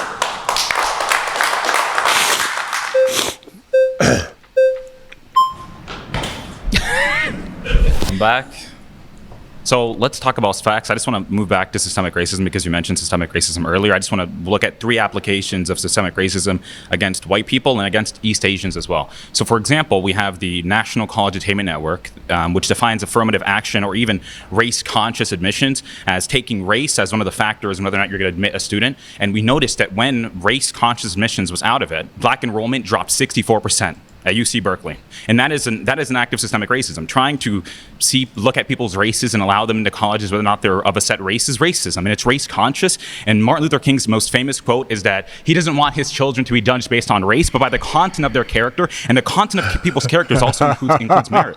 We have another example of systemic racism. Burgess Owens. He's a representative out of Utah. He's a Black Republican representative. He called out the MIT president for having Black-only dormitories. I mean, what does that mean? Why are we trying to segregate each other and say that Black people feel safer amongst Black people when the truth is they are actually more in danger when they're around Black people? And that's unfortunate. It's sad that I'm saying this, but it's the case, and I have to say it because it's true, okay? Black people are killing each other at a vast, crazy rate. Black men rapping about it. It's savagery. It's barbaric, and we shouldn't be doing it as a people. We should try to get more Ben Carsons. Ben Carson's cousins were murdered when he was younger, but his mother came to him and gave him a book and told Ben Carson to read and study so to not be like his cousins. And Ben Carson separated 2 twins at the back of the head, and he's known as one of the best renowned neurologists or neuroscientists that we've ever seen, right? Ben Carson said that slaves were immigrants. Well, they were brought here to the United States, and many of them were slaves, and we know that to be a fact. What is the difference between someone being an immigrant and being a stolen person? I mean, I understand that many people were stolen here, but 90% of historians agree that slavery within Africa didn't sell off their people.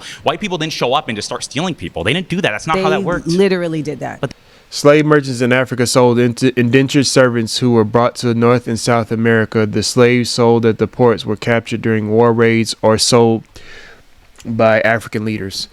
Slave merchants in Africa. Let's just keep it a buck. Another part of the conversation that Black people don't want to talk about, the Black diaspora. It was a lot of Black folks that were basically hand in hand in our own selling our bodies to these white people, which created slavery within America. They didn't think that slavery was always a thing. It was always a thing. But the way that America did it is when it got kind of crazy. Like even Hitler tipped its hats off to America in a sense to say, we see you over there, America. You over there hanging them damn niggas. We see y'all. It's like, the way America did, and when you talk about slavery in the sense of, because there's black conservatives that talk about, well, all the world did slavery. It's not just a America thing. The way America did it, they are not like us. The way that America did slavery, I said to y'all in the beginning, they ate their slaves to prove a point for the game, nigga. For the game. They didn't eat their slaves for, oh, we were hungry. Out of just survival. They ate their slaves to let America know, and let their other slaves know, is that if you do this, we're gonna eat you. If you do this, we're gonna back break you, meaning buck break you. You know what I'm talking about. Buck breaking. We're gonna literally do that to you and your men, to let the women know you better not get out of the line, because if I can do this to your man, you damn sure know I could do this to you. We wonder why we have this resentment towards each other, because we see such weakness and victimization of black folks, and it's almost like a retaliatory effect where black people have. It's a deeper, darker. I'm gonna just let her finish, because she's gonna explain it better than me, because I'm gonna get off into the subject of other shit.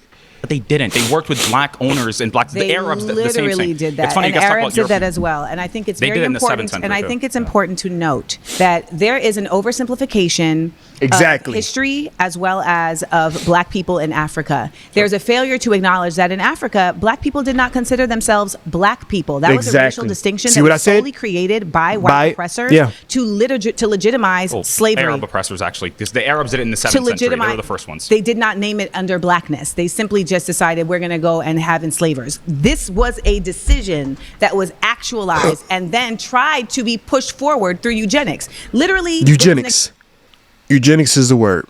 Executive order that was passed a few months ago that said that Donald Trump wants to now control the museums because he wants to take back control of the narrative around race. And in one of these museums that they cited was that there was a display that speaks about race not as a biological thing, but as something that has just been created as a social construct. And he stated that that is an incorrect expression of race, that race is biological. But it is biological. Like, let's look at our phenotypical traits, the nose differences, the hair texture. It's a biological thing. Oh, sure, there's baby. a social concept, but there's biological differences that exist. You're very convicted in your lack of information around these things. Race and ethnicity are two different things, okay? Ethnicity is where you're from. Race is literally something that was created to put people into categories of caste, to put people into categories of oppression. Race is not something that you are. Race is something that was bestowed and put upon you. That's racism, you're still not human. Race is simply the aggregation. Race is literally something that was created and racism is a link off of race.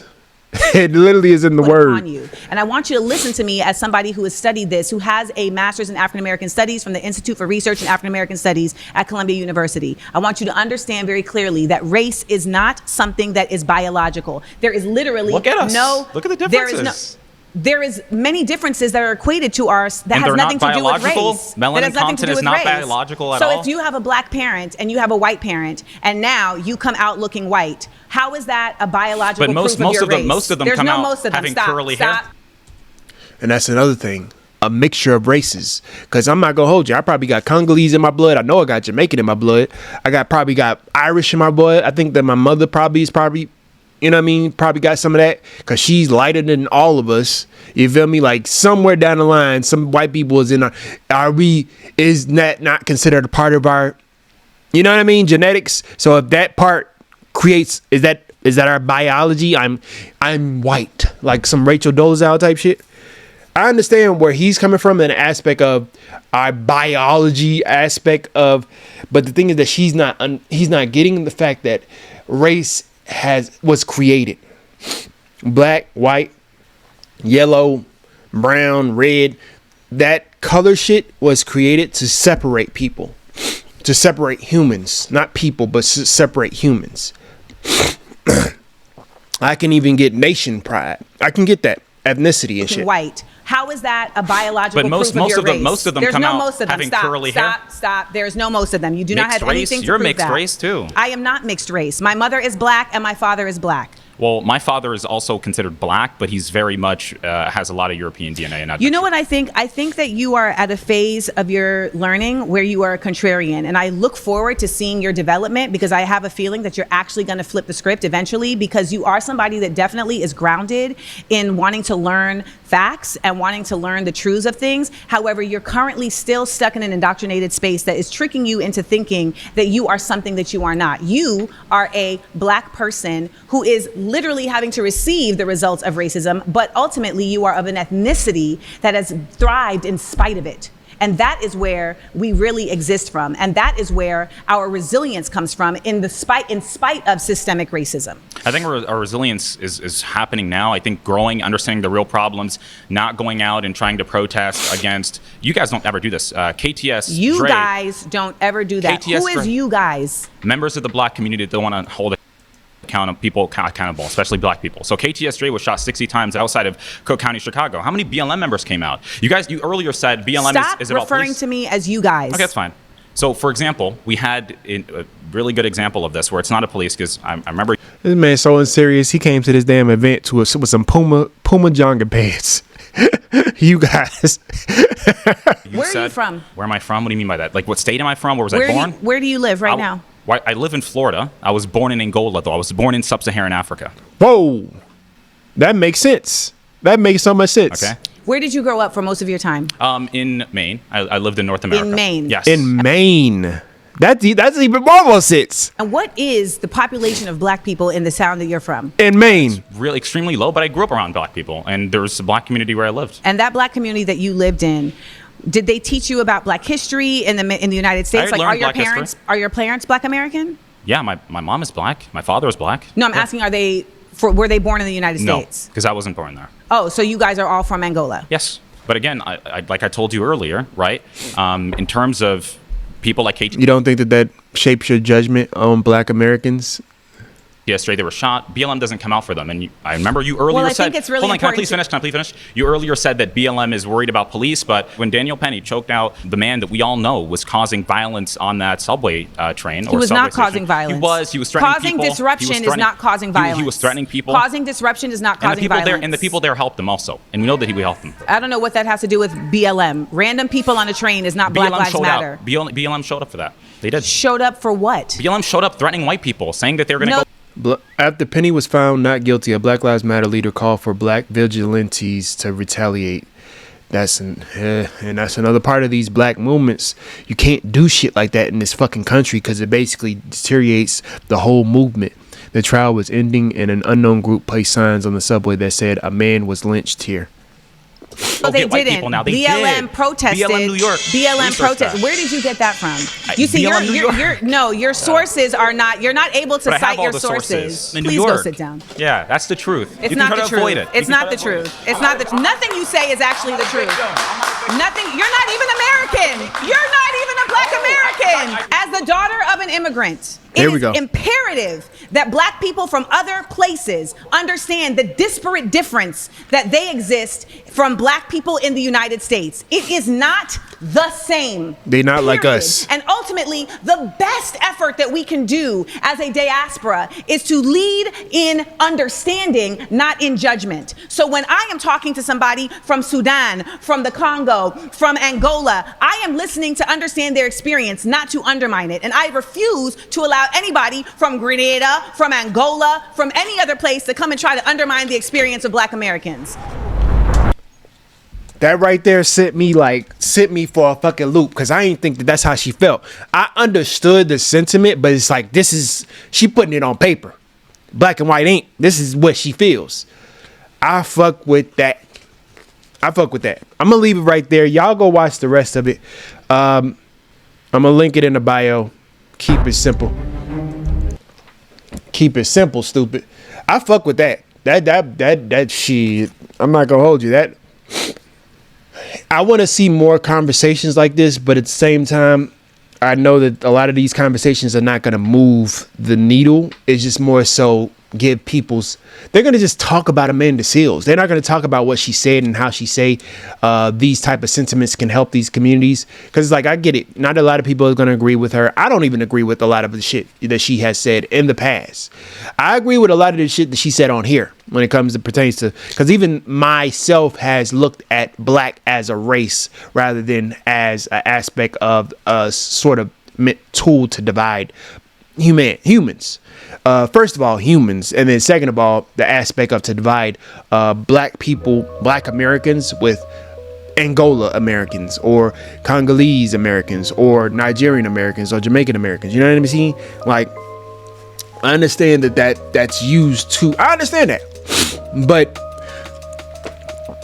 what do we do to fix that? That's my main question, is what do we do to fix that type of you know what I mean, that lack of knowledge of how we can show up for each other.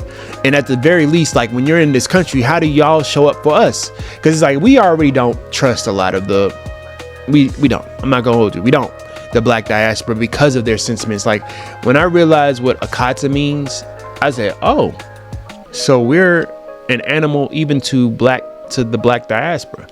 We're a wild stray animal. And then you realize, oh, so y'all sold us to America.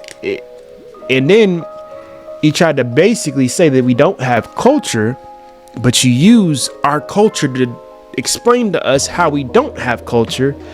You dress like us, you show up like us, you put your hair like our black women, you do the nails and shit, your verbiage and your talk, your slang. You do the whole, like, I get it, Gold Grills, it's not from America. Well, we did it a certain way though. We do it a certain way. Let's just keep it a buck. Do-rags, protection of your hair. How we show up with our locks. They don't, you know what I mean? Like, let's keep it a buck. Like, let's keep it a fucking buck. The way you'll know that you're looking at a African American, whether you're looking at American descendants of child slavery, compared to looking at African diaspora, when you even look at just their hair alone. Like, I'm gonna leave it there. I'm gonna fucking do some work on this video. Like that said, y'all be good, man. We out. Bunkai.